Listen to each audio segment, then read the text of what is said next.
I always remind men, from the man's foot. He took her from his rib.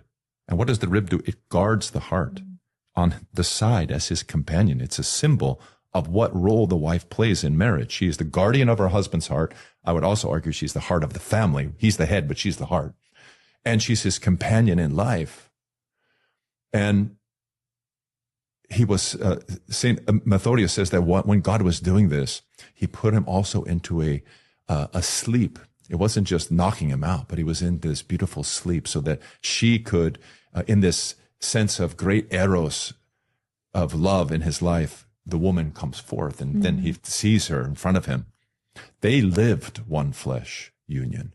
And that one flesh union was also a union of their minds, right? The good marriage is a marriage that the husband and wife work towards concord.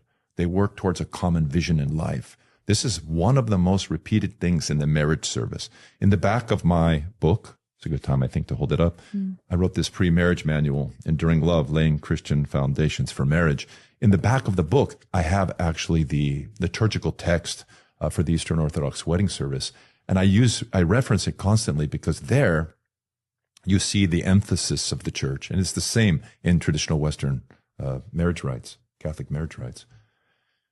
The emphasis on praying for their homonia, it's the word. It means harmony or concord, and it's repeated over and over and over. And it's something that is a gift from God, but also is cultivated by the couple. Well, that's the source of all divorces, a lack of concord, a lack of harmony. Yes.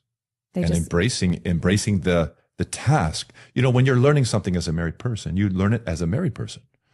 I always tell husbands and wives, look, if you learn something new and it's important, digest it, understand it, but don't go on until you've sat down with your spouse and talked about it. You learn together, you move together, or you might find that in a year, if you have been selfish or functioning as a single person when you're not a single, ontologically, you're done.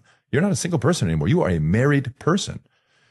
The same thing can be paralleled with a priest. When a priest becomes a priest, it's not a functional reality. His ontology has changed. He is a spirit bearer who performs the mysteries and communicates God's blessing. He may be in the shower, you know, in his birthday suit, so to speak. He is a priest. Catholics don't make priests. Ordination and the grace of God make priests. And it's the same with the married life. When you're married, you're married. You carried yourself as a married man and as a married woman, even if you're not together.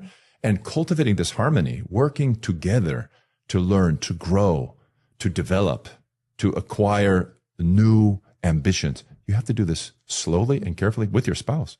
You can't just run ahead like you're some single person. No way. 100%. Which means, of course, that you have to moderate yourself. You have to be able to have and you the have to dignity. be patient.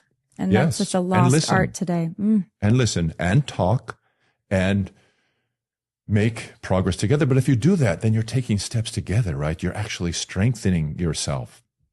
That kind of cultivated friendship is also one of the reasons that God fashioned marriage. He fashioned marriage to overcome our sexual deviancy, our mess, which is something that happens over time.